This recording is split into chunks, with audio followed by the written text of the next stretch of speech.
But hey, let's get on to our second interview of the podcast. We got Matthew Ray of Sports Illustrated and SI All American, covers the Tennessee Vols. And pretty much anytime I see a Tennessee in the race for a recruit, maybe like an edit or a finalist or cutting down his list, they always tag Matt in their post. Because he's one of their guys that he's constantly digging for information. Go find all of Matt's work there at Sports Illustrated if you're not already. We're going to go on a deep dive here of Tennessee's signing class and preview the upcoming Music City Bowl against Purdue. So let's kick it over to our interview. All right, well, we're pleased now to be joined by Matt Ray, who works for Sports Illustrated covering Tennessee and Tennessee recruiting for the SI All American. You can give him a follow at Matt Ray SI. Matt, thank you so much for joining me. I really appreciate it. Hey, Mike, I'm glad to be with you. I appreciate the invite and excited to talk with you here. Yeah, so, the reason I reached out to you because I've been following you for a long time, and you really are one of the best out there covering Tennessee and Tennessee recruiting. You're all over it. It seems like anytime there's a commitment or a decommitment or an update, these players are tagging you on their stories there. So I really appreciate you taking some time, and that's what we're going to focus on with just the early signing period just happened, of course, and so I just really wanted to get your thoughts on the overall job that Josh Heupel and his coaching staff did with this recruiting class, given the fact that for most of their tenure they've had potential NCAA issues looming over them. Yet here we sit and they've got a consensus top 20 class. What are your thoughts on this signing class by Tennessee? Yeah, I think first and foremost, just the ability for Josh Heupel to come in behind on so many guys in state that were looking to push towards a decision early on and having to try to build those relationships initially, see who he could make a push for, and then try to get a staff in around him, readjust and rebuild a recruiting board was just a tremendous task right away. And some of those in-state guys did not want to slow down and commit or even take another look at Tennessee for that matter. And that makes it hard because Josh Heupel talked about recruiting the in-state and wanting to, build a board around Tennessee more or less. But for what he was able to do in year one by getting a guy like Elijah Herring and Cameron Miller in early, two guys that are greatly respected by their peers in state, both play on the Tennessee Select 7-on-7, which we see every single year, have the best players in the state of Tennessee on it during that 7-on-7 circuit. Get those two guys in to lay a little bit of a foundation moving forward into 2023. That was a really good start for him, I felt like. Then you talk to guys over the summer when official visits finally open back up, they can get to campus. And there was hesitation, like you said, over that looming investigation. I think Tennessee did some things really well there. They had, player recruit meetings where they kind of had players come in and do a panel where recruits could ask questions, get answers about what the new coaching staff was like, what they had seen from the previous coaching staff. Was the culture really changing like these coaches said? And Tennessee's coaches left the room and let it be amongst the players. And there was a lot of genuine conversation had there. And I think that led to some of that early success you saw in June carrying forward into August into the Addison Nichols commitment there. But then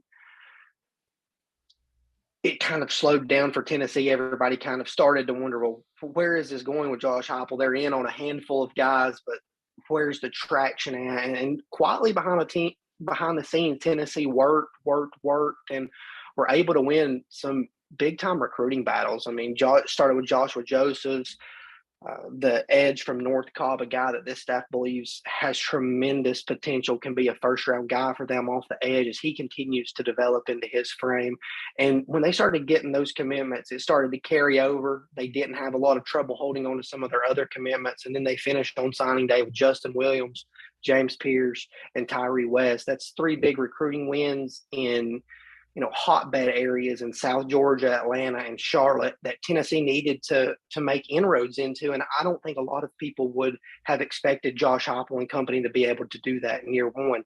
Now, overall, I think it was a very good signing class from top to bottom for Tennessee. I think they got faster at the skill.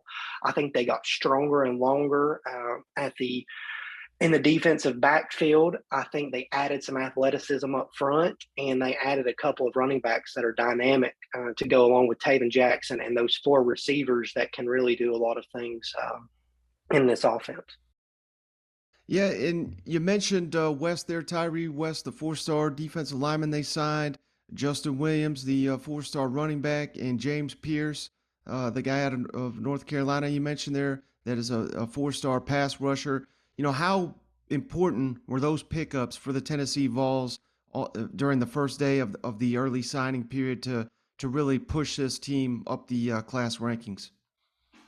Yeah, those were big pickups. So start with Justin Williams. He got the Newts going early on, and I enjoyed Justin's recruitment. Worked a lot with Justin. He worked a lot with me, and you know, he didn't tell us staff coming into that decision which way he was going. He officially visited Tennessee the weekend before. Talked to him after that, but he was not going to tell his staff. He was going to leave at least a little bit of speculation out there on where he was going, and he enjoyed that part of the process. But that was a big win for Tennessee. That was a guy that can do a lot of things in their backfield, high IQ on and off the field, greater than a 4.0 GPA at East Paulding, a third in his class, pushing, in the valedictorian, salutatorian range there. So just a guy that's well-rounded in all facets that Tennessee's really excited to have. And I think when you look at the part of the state that Justin Williams lives in Georgia, that's a normal recruiting ground for Auburn. You've got Cadillac Williams in. He really liked Auburn. He had waited for that Auburn offer for a long time, had heard from that staff consistently, but they chose to slow play him a little bit. And ultimately, when Tennessee offered, they never relented. And credit Jerry Mack there for being able to push Tennessee to the finish line with Justin Williams, because he had kind of made his mind up coming out of a couple of back-to-back visits there that Tennessee was the place for him, his family. The staff spent time with him, before the game, after the game. Come over, spoke to him at halftime of the game that they really impressed him the most on. That stood out to him and his family. But when Auburn offered it, it definitely gave him something to think about. He'd been waiting for that for a while. So anytime that you can go into that area, beat out Auburn for a running back target that they want, that's a big win, in my opinion. So again, credit to Jerry Mack there, and then Tyree West was next, and I think for Tennessee fans, they got something that they have been hoping for from the start of this recruiting class. They wanted a high-profile defensive lineman. They wanted that Rodney Garner recruit, and that's what Tyree West was. Tennessee was.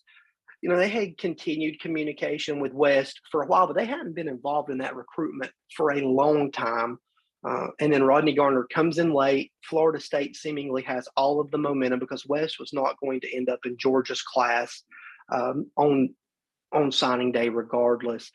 Florida State had all the momentum, had a lot of ties to him in South Georgia, and Rodney Garner gets him up on the final weekend and is able to steal that momentum and get the signature across. Another big win for Tennessee. He's a guy who I think has a lot of potential as a pass rusher, can continue to develop in his frame. Probably needs to add some good weight, but from inside out standpoint with his athleticism, he's definitely going to help this Tennessee defensive line, a guy that this staff is excited about.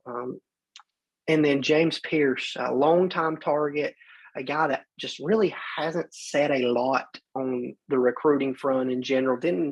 Didn't take an official visit to Tennessee, really didn't take an official visit to any of his final contenders, with Georgia and Ole Miss being the primary competition there down the stretch. But, credit Mike Eckler in this one, out to Charlotte multiple times during the contact period when they could see him.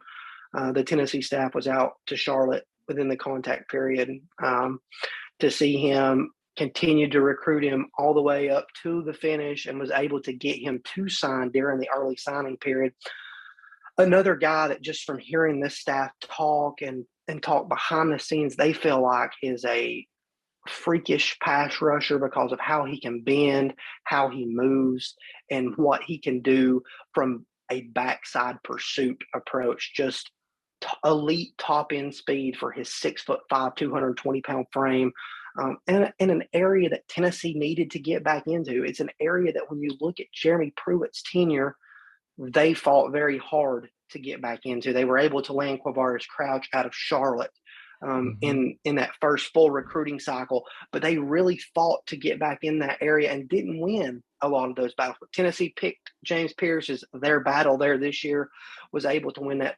Just three big signatures, I think, for Tennessee in terms of guys that are immediate impact players. I think each year at signing day, you can look and see guys in each class. Yeah, maybe you landed them early, but I think in most classes, you'll see a guy or two that you sign that has that early impact potential. And I think for Tennessee, Williams and Pierce both have it. And we'll see how early enrolling helps Tyree West in terms of filling out his frame. And if he can, fill out his frame, get the body SEC ready, but from an athleticism standpoint, he could help Tennessee early on as well. Now, you mentioned the in-state recruiting. Obviously, the Vols like the two players they've signed from inside the borders there, but considering there's several five stars in state and they're all playing in the SEC and none of them playing at Tennessee now. I think that's the one gripe Tennessee fans can have with this class. What's your confidence level that Josh Heupel and company will be able to recruit the state of Tennessee a little bit better? And why do you think was it just so much that a lot of these guys wanted to recruit early and it was just would have been incredibly difficult for Tennessee to win a lot of these recruiting battles given the timelines for some of these decisions? Yeah, I think when you look in state, I think you start with Ty Simpson, obviously the 5-star quarterback, highest rated quarterback in I guess the modern day recruiting with with star rankings. Um, it started with him, and he had just announced, his decision timeline around the time that all of the shuffle went on with Jeremy Pruitt being fired, Josh Heupel coming in, and Tennessee did a good job of getting Ty Simpson on the phone, communicating with him, trying to make a push. But it just wasn't enough. Ultimately, at the end of the day, he chose to side between Alabama and Clemson, and he didn't slow down. And I think for me, that's a big reason that Tennessee had a little bit of a harder time in state this year. That was the initial guy that kind of broke the mold, went outside the state, and then he very well respected among his peers. Another guy, like I said, that Tennessee Select 7-on-7 team is one of the premier teams nationally. They go across the country and compete.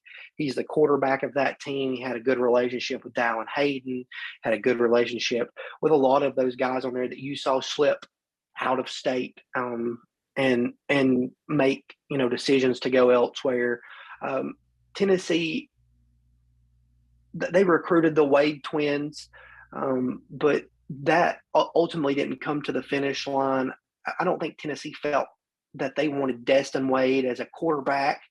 And ultimately, when you look at what he has done in his career as a quarterback at Summit High School, 15-0 last year, went 14-1 this year. He felt like he had a right to be a quarterback, and Kentucky recruited him as a quarterback, and those two guys were a package deal. So that makes it hard to overcome. But yeah, Tennessee lost some, tough guys, some great players in state this year, and tough recruiting battles. But at the end of the day, I think Tennessee did enough in state with the way that they handled the contact period, the way that they were able to get guys in and show them that they're going to be a priority moving forward. This isn't just talk. And I think Tennessee will ultimately be able to recruit the state better in the coming years. And I think, again, going back to Elijah Herring, I think it starts in 2023 with his brother Caleb. Right now, wherever you look, he's the top player in the state. Obviously, that's a very close knit family. And anytime you have a recruit like Elijah committed, if you go in home with him, by it's kind of, I guess, grandfathered in is you can still actually talk to a younger recruit because you're in home with them. So there's no way the NCAA can really penalize you for that. So Tennessee had a chance to go in home with Elijah Herring, Caleb Herring. Is obviously there to see the conversation, hear the conversation. Tennessee staff able to communicate with him. He comes out for the visits with his brother. You have to imagine he'll come out to move-in day with his brother. So all those opportunities for Tennessee to start with the guy, to get a good jump start with a guy that's going to be the big fish in 2023, I think is very important for me. I think that's going to be the guy to watch in terms of how Tennessee fares in 2023 in state. And again, Tennessee's only improving from top to bottom in state in terms of how much true top end talent they are producing. In years past, we've seen some guys, be ranked as a 4-star, but maybe they don't end up at a school that suggests that they were. But I think that at the end of the day, Tennessee from top to bottom in the Nashville area, in the Memphis area, are continuing to grow and produce more true top end talent. Obviously, I think the battle that everybody focused on for months was Walter Nolan. And you can't really touch on in-state recruiting without touching on Walter Nolan. Obviously, he was a national recruit when he came to Powell High School and had been for some time. He had been at Olive Branch in Mississippi, which is a football factory. He had been to IMG over the summer, came back to St. Benedict, at Auburndale, and then to Powell. So he had been all over the country and had seen, a lot of different schools. But that was just a heavyweight recruiting battle. I was involved in that recruitment for a while in terms of following, and I was the point person at SI for the longest time there. And Tennessee got really, really close on Walter Nolan a couple of times, and that family pulled back, geared back, and wanted to see all the options out there. And at the end of the day, they felt like Texas A&M was the best fit for them. But in September, when we started filming Walter's commitment video with him, he was really down to 4 schools at the time. It was Florida, Georgia, Texas A&M, and Tennessee. And we started on a Thursday night, and coming into Sunday, it looked like he was going to pull the trigger to the Vols by some point on midday on Sunday. But then that never came to fruition. They slowed things back down, and Tennessee had momentum a time or two. It felt like Florida grabbed momentum back at one point, but ultimately Jimbo Fisher and Texas A&M were able to win out. So, I mean, a true roller coaster recruitment for Walter Nolan there. If you had to highlight one signee, maybe two, that you think will make the biggest impact for Tennessee on the field next season, who's that guy for you? I'm gonna take James Pierce and Desmond Williams. I think Justin Williams is going to get a handful of touches next year too. I think he'll see a decent workload next year as well. But for me, it'd be James Pierce and Desmond Williams. Again, I've already touched on Pierce, just what he can do from just a true athleticism standpoint on that edge. Able to drop into coverage, able to do so many things. I think Tennessee will find a way to get him onto the field, especially in pass rush situations. And then Tennessee needed to add an impact corner, and with Alontae Taylor leaving and the secondary going to shuffle around. And I think Desmond Williams, a guy that has really good ball skills, has a nose for being around the football. And I think he's a guy that can step in there and compete right away at one of the corner spots, whether that is playing in a nickel. He's a little bit of a smaller guy at 5'11", 185, 190, but maybe he plays in over the nickel, and that allows someone else to kick out to the edge, or if he's on the edge even. But I think he's a guy that gives Tennessee a lot of options now in the defensive secondary. I think he'll make an impact and see plenty of playing time for Tennessee as well. Is there a position group that you think Tennessee still needs to address, whether it's in the the traditional signing period here in February, National Signing Day, or via the transfer portal before next season rolls around? Is there one position group that stands out? I think still the defensive line is probably the position group that stands out. I think you got 2 athletic guys in Tyree West and Jordan Phillips, but they're true freshmen, and you don't you don't want to go into an SEC schedule in year 2 in a season that you can make a big jump relying on, 2 true freshmen to have to make plays for you down the stretch. I think Tennessee would like to probably find a veteran guy there again in the transfer portal. Maybe they move some guys around on their defensive front. You could see a guy like maybe Tyler Barron shifting more inside into a different technique other than that stand-up edge roll if he's able to add a little bit of weight. But I think the defensive line is still a position that Tennessee probably will try to address in the transfer portal if the right guy's out there. They're recruiting Ahmad Moten out of Cardinal Gibbons in South Florida. But again, he's a 2022 guy, and he looks like he has a tremendous amount of upside, but also needs to be developed in terms of making an impact at an SEC level. So he's the guy that Tennessee's going to push for, but a lot of other schools are going to push for. And then they're obviously involved with Jared Verse, the Albany transfer, who I Mm-hmm. believe probably has every offer in the country right now, it seems like. I mean, talked with him after his Tennessee visit. He had taken, I think, 5 or 6 visits in a 7-day span, and in the 3 or 4 days leading up to that, he's only been in the transfer portal roughly 10 days. He had 4 or 5 different coaches out to see him. So he's a guy that, when I talked to him, he wanted to slow things down, try to make a decision by Christmas. Well, now he's had 6 more offers come in since that final day that he visited Tennessee right before the contact period closed. So he's trying. He didn't have a recruitment the first time around. He Mm-hmm. signed with Albany, and that was it. And he's trying to enjoy the recruiting process. He's trying. I'm not going to say enjoy it, but he's trying to at least experience it. It's tough to enjoy it sometimes when it's Right. like that, with coaches constantly calling.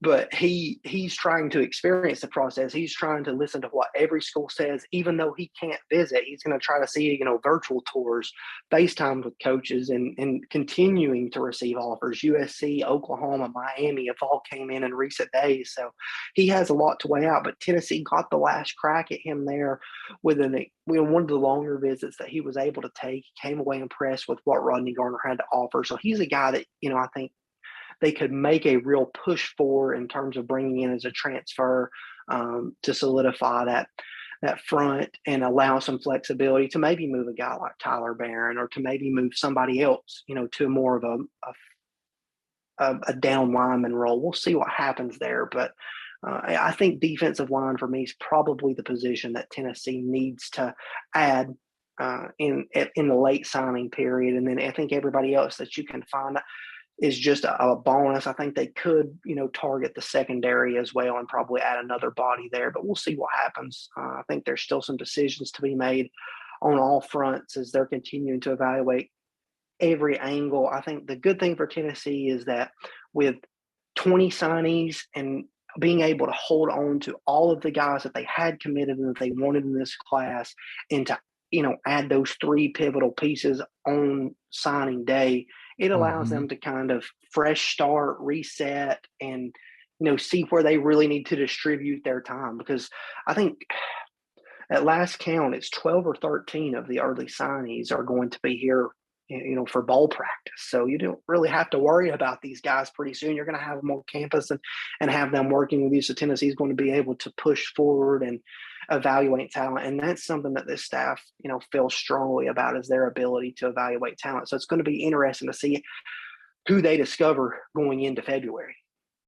All right, Matt, last thing for you. I really appreciate all your time, but hey, we get all this thrown on us with the coaching carousel and the recruiting, and then here we turn around. We still got bowl game to play. So I just Yeah. wanted to get your quick thoughts on the Music City Bowl matchup against Purdue. How does Tennessee match up, and do you think the Vols can get a win there?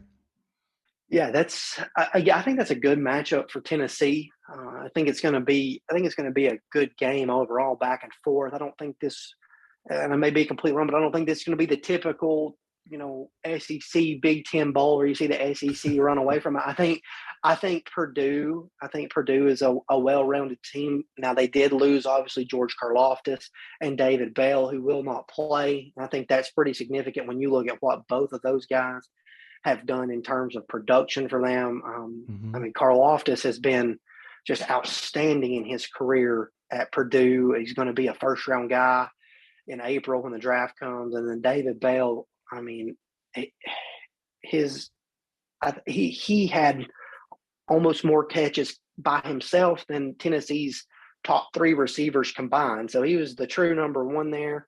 And a guy that accounts for a bulk of their offensive production. So that certainly is a hit to Purdue. But I think you give Jeff Brom some time to scheme. I think it'll be a chess match back and forth early between him and Josh Heupel. And Mm-hmm. I think it's going to be an exciting game. I do think Tennessee can win that ball game. At the end of the day, I think they have the offensive firepower. Not really suffering, many opt outs right now. Obviously, waiting on Cade Mays' decision, to see what he's going to do. But right now, Avonte Taylor, the only opt out, having been at practice this week. Tennessee is relatively healthy. So I think you should see Tennessee score some points against Purdue and a very good Purdue team. I think it's a good measuring stick for Tennessee going into next season. They beat number 2 Iowa at the time. I want to say Michigan State was number 3 or 4 at the time that they beat them. So they have some quality wins. So this is going to be a good test for Tennessee, but I do think Tennessee can win this ball game if they can score some points early, which has been the trend under Josh Heupel. What he's done in the first quarter has been wow. Yeah, without a doubt. Well, hey, so he's Matt Ray. Got to give him a follow at Matt Ray SI. Works for Sports Illustrated, covering Tennessee and Tennessee recruiting for SI All American. Matt, thank you so much. I really appreciate it.